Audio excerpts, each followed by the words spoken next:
The snow had been falling all day. Well, all week, really. It had left much of the state in a thick white blanket of the fluffy cold stuff that crunches underfoot and makes sidewalks and roadways so wonderfully dangerous to traverse without plenty of salt, sand, and luck. It covered the bushes in front of the window where David stood and made them look like giant white snowballs sitting in front of his house. He stood in the lawn, his foot paws and his boots numb from the cold, round tawny ears flicking occasionally at the errant snowflake that stubbornly seemed to find its way inside. He wasn't thinking of the snow or driving. He was thinking of his daughter, that little cub that sat in front of the Christmas tree on her knees, shaking presents. She had tawny fur, large paws and ears like many lion cubs her age. The look of joy on her face as she shook each gift was almost priceless. She would pick each box up labeled for her, sniff it first, then start with a gentle shake. 1, 2, 3. Her ears trained hard on the object in her hand paws, straining to hear the sound of subtle shifting inside the brightly wrapped boxes. At only 6, the child had an intense scientific method of identifying each gift. Was it cloth rustling inside? If so, could she smell it through the scent of the manufactured paper and tape adhesive on the outside? Just a whiff of wool and polyester would be all she would need to identify if it was a doll inside or a sweater. His heart ached nearly to the point of breaking. She was so special now. The world held such a magic for her. The presents came from the North Pole because they always got here a little early. "That's how Santa does it," she exclaimed proudly. "He just mails them out now instead of just going individually to each house." "Oh, really?" he asked, looking down on her with curiosity on his face and pride in his heart for her.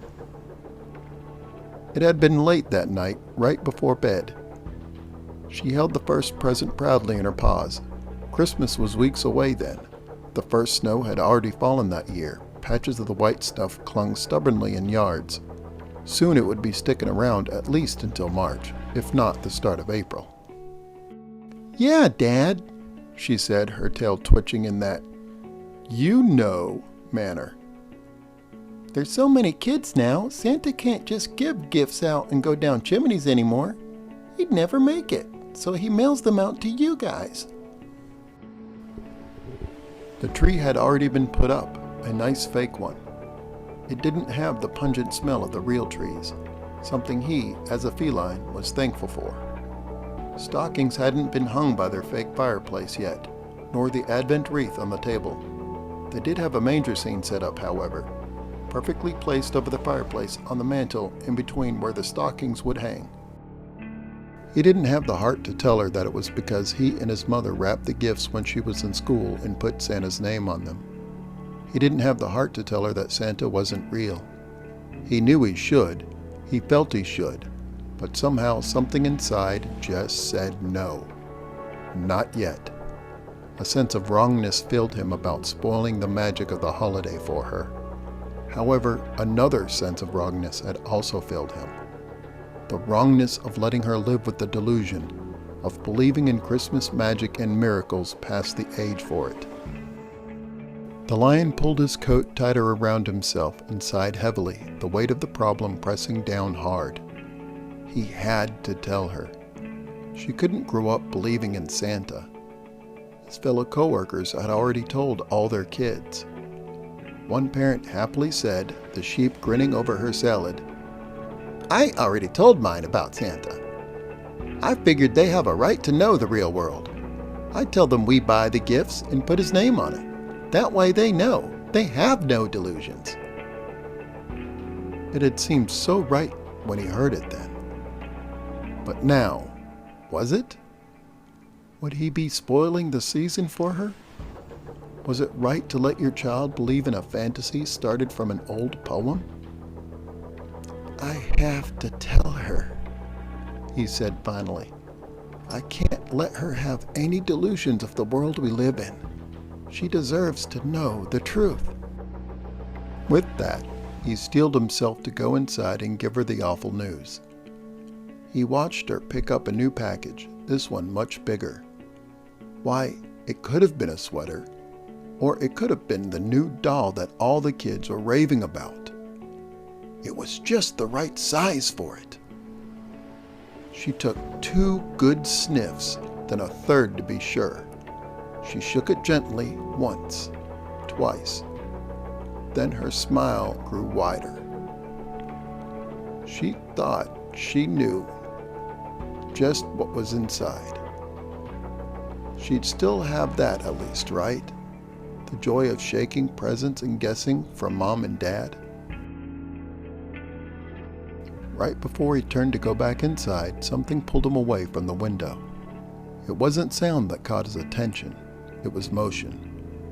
The movement of an ear flicking against the fallen snow out of the corner of his eye. A well-groomed mane blew in the wind. The lion was thin and lithe in a thick red coat and trousers with thick black boots all lined in white. The ears of the lion twitched gently. His tail twitched a bit more angrily. "That's a wonderful child you have in there," the new lion said. There wasn't a trail up to the new guy in the snow.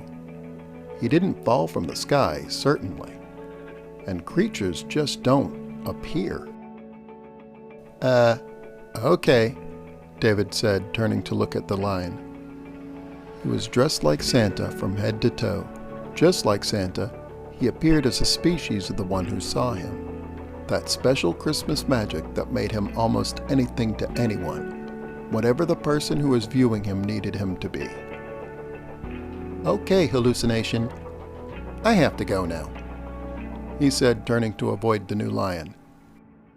If he just ignored the hallucination, it would go away. He hoped. David felt a clawed handpaw grab his shoulder as he turned and pulled him back around.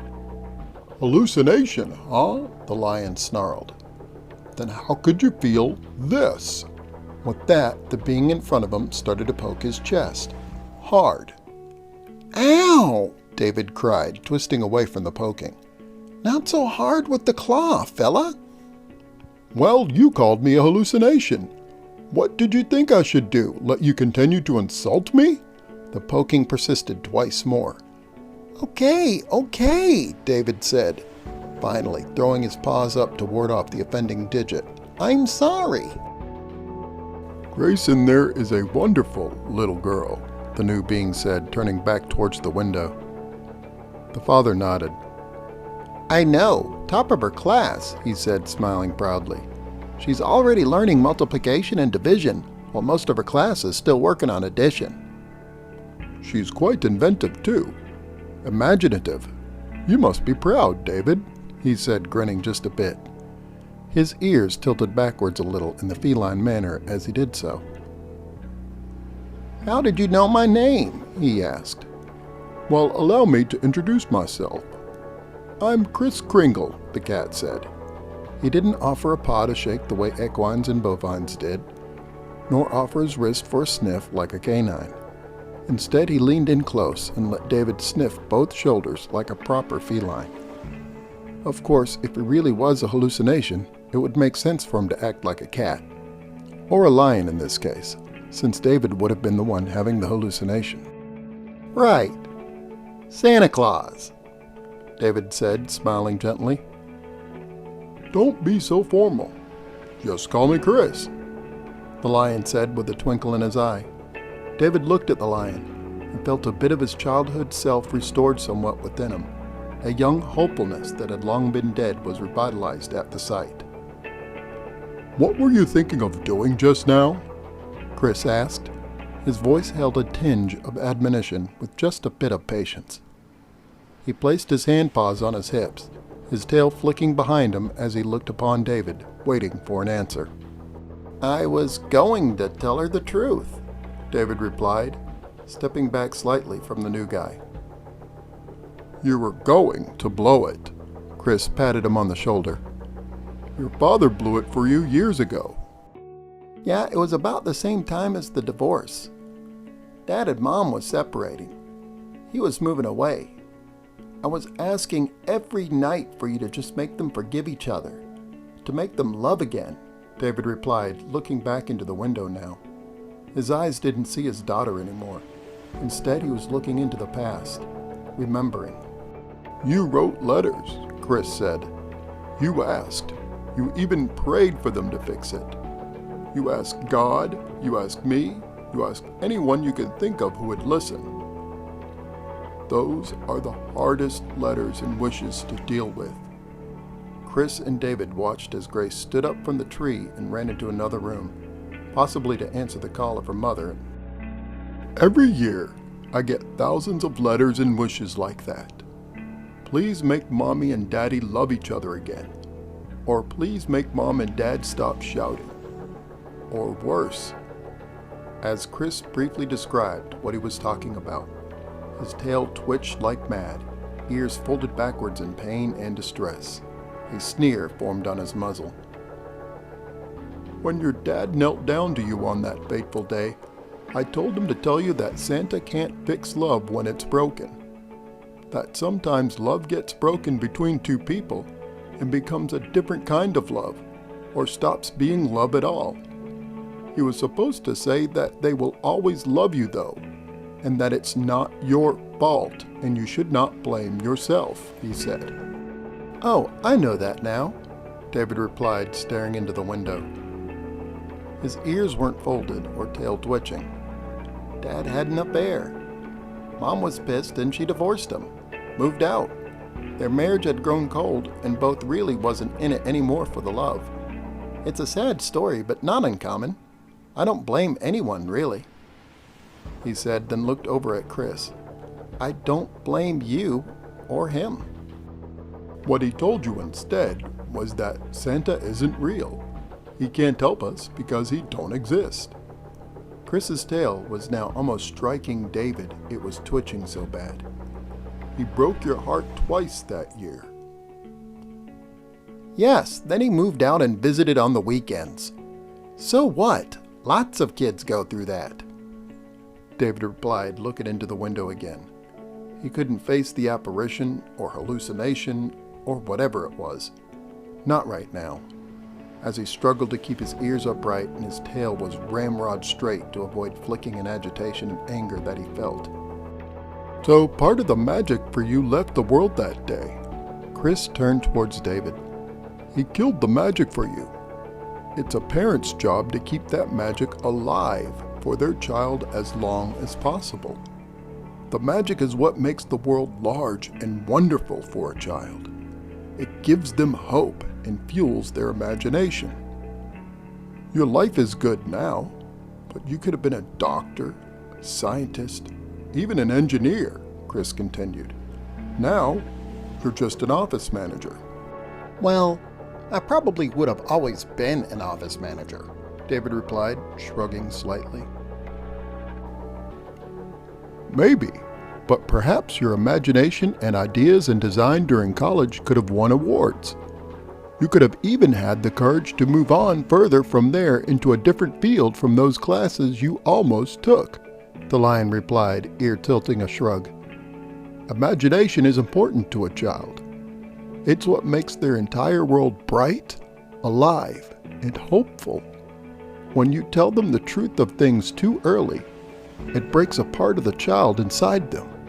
Before you know it, there's no child left in the kid anymore.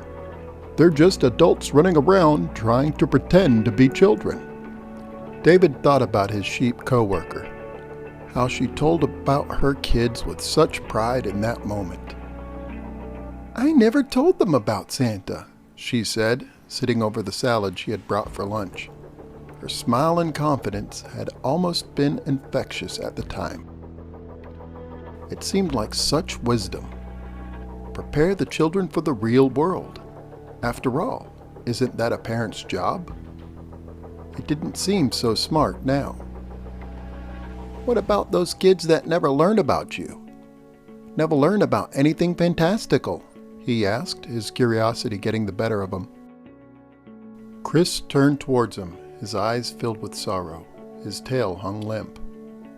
"I weep for those kids," he said. "They never know magic. They never know wonder. They never know the joy and hope that belief can bring. And they're all the poorer for it." The sorrow and pain in Kris's voice weighed on his heart for a moment. He thought of those 2 little lambs at his coworker's house. How much could their lives be different with a little magic in them? "Well, what do I tell her?" he asked finally, turning back towards the window again. His daughter was gone, but Kris knew what he meant. "Why tell her anything? She's a smart girl. She'll figure this out on her own. Until then," Kris said with a twinkle in his eye, "don't spoil the magic." David paused for a moment, letting the words sink in. Yes, he could tell his daughter all about the nastiness and meanness of the world. He could tell her about Santa not being real, or the horrible things that happen every day. But maybe the weird stranger was right. It would be robbing her somehow, stealing the magic of the world out of her life. "I'll take that into consideration," he said finally. "I'm almost frozen solid. You want to come in, Kris? We got hot cocoa." David turned to face the other lion, but no one was standing there. For a moment he was almost certain he was right to believe it was a hallucination. That is, until he looked down into the snow. A second set of prints were there, matching the movement Kris had through the entire conversation. "Merry Christmas," David said to no one in particular.